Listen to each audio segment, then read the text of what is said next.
shuts off, and you just come over and press it again. So did it pick up my voice pretty good? Yeah, that's fine. All right, wait guys. till that goes by. So, for this project, I wanted to coat the outside with something, and I went to the hardware store, and 5-gallon buckets of your choice of deck sealer or whatever is $80 to $100. So it just so happens that we had a citywide garage sale the other day, and I was able to pick up 2 batches of this Thompson's water seal for 10 bucks. So 5-gallon buckets, 2 of them for $10, $5 a piece. So couldn't pass that up. Now I opened it and it looks pink, which is going to be hysterical, but what I'm just looking to do is seal the outside of these from the weather, so I kind of don't care what color they are. So we'll mix it up real quick and see what it is.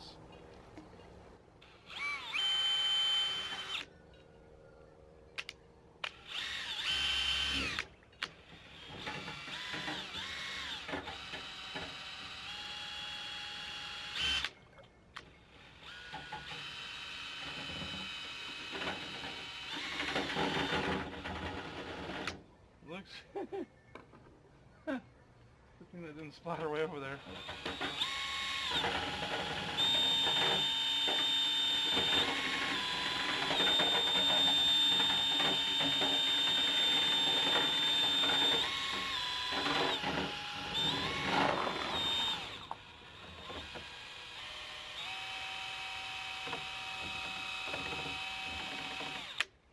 So I don't know what color I'd call that. Kind of a, I don't know, it's ugly. But for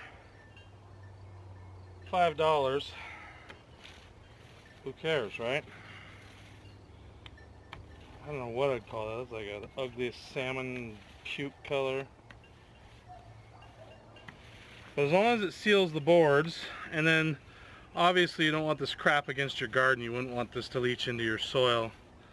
So I'm going to coat the inside of these walls with Visqueen. And man, that is a weird color. I hope it dries darker. Once I'm done coating these, like I said, that's road cloth. You can't even see it. In fact, good thing I have this new fancy dancy screen here. You can't see the road cloth, but I'll show it here in a little bit. That's going to keep all the weeds from coming up around the side of it. So we'll go ahead and pause you, camera guy, and I'll be back in a little bit. Is that good? Yeah. Is it on? Yeah.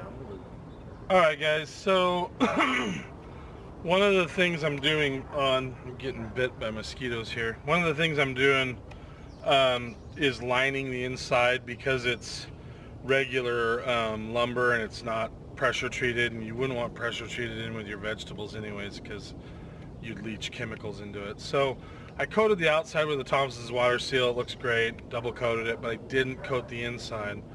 So I'm using this Visqueen to line the inside boards so that the moisture runs down the inside, and the other thing is soil is acidic, so even if water gets trapped behind here, it'll rot it out slower than if the soil is sitting against it. So mine happen to be 28 inches tall, so and 27 3/4, so I'm cutting them at 29, so I get a little bit of overlap. So all I do is just mark the Visqueen with the pen, and even though it's black on black, the Visqueen deforms and makes a mark. It's no big deal. So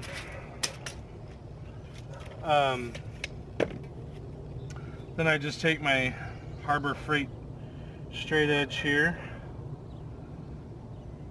and I just mark it. Don't want it to bunch up. Alright, then I get my trusty scissors out.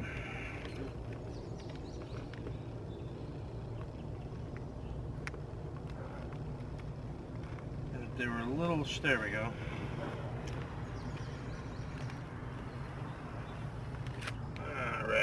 so this is 29 inches tall.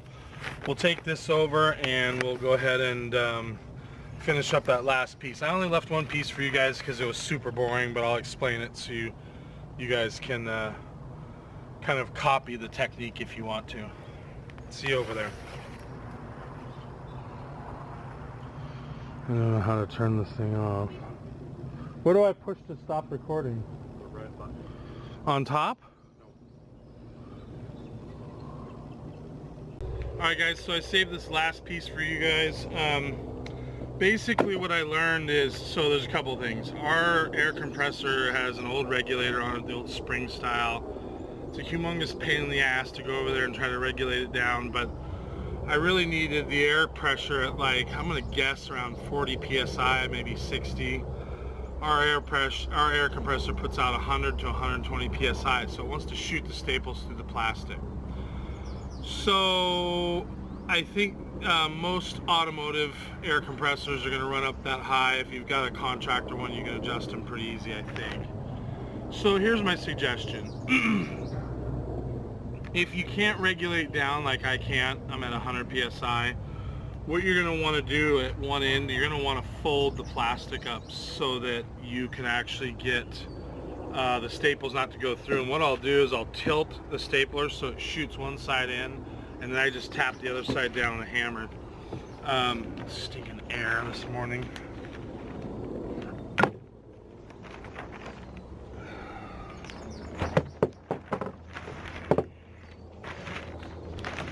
Ba weep, grana weep, ninny ba. So, back to what I was saying. So I'm gonna go ahead and shoot this side in real quick, and then I will talk to you guys about kind of the technique that I figured out for the corners.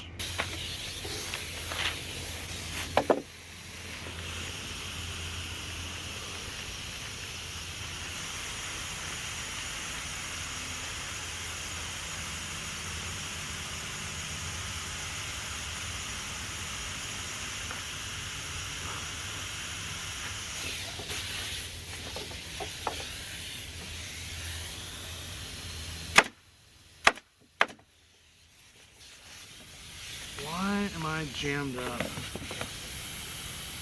Thank you. Alright guys, so if you roll the plastic, it won't shoot through, like 3 or 4 layers. So I'm doing that right now. Oops. My sweet Harbor Freight fitting's leaking.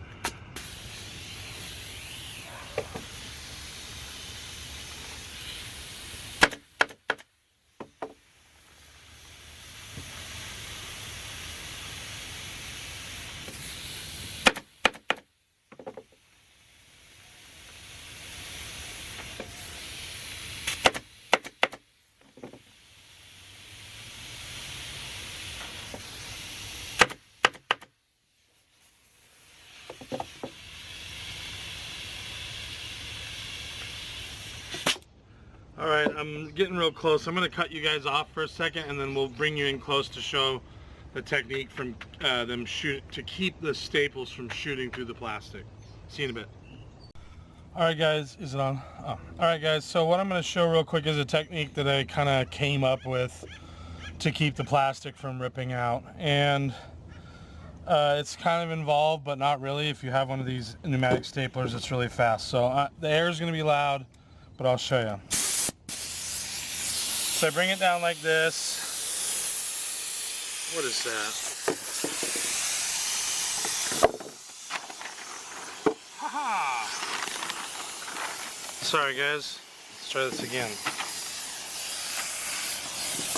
So I bring it down like this, and my first 3 staples go across the corner. And then I pull towards myself, do 3 more, and then I pull tight on the end, trying to get a wrinkle like that.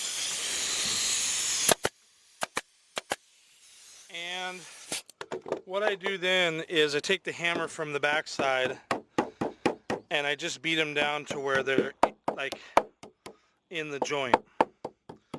And it doesn't take very long. I do a set of 5, 1 here, 2 on each end, and that keeps it formed over the whole thing. Now if I feel like I'm going to have gapping out in the field here, what I'll do is I'll shoot the staples in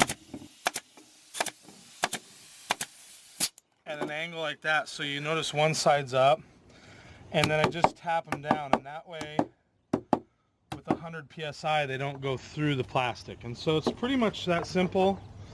I'm going to finish up this last bit of plastic here. You can see the ends there, how I kind of wrapped them. This would be the bottom. Gonna just get this done and we'll get it stood up here and get the last side put on. See you guys in a bit.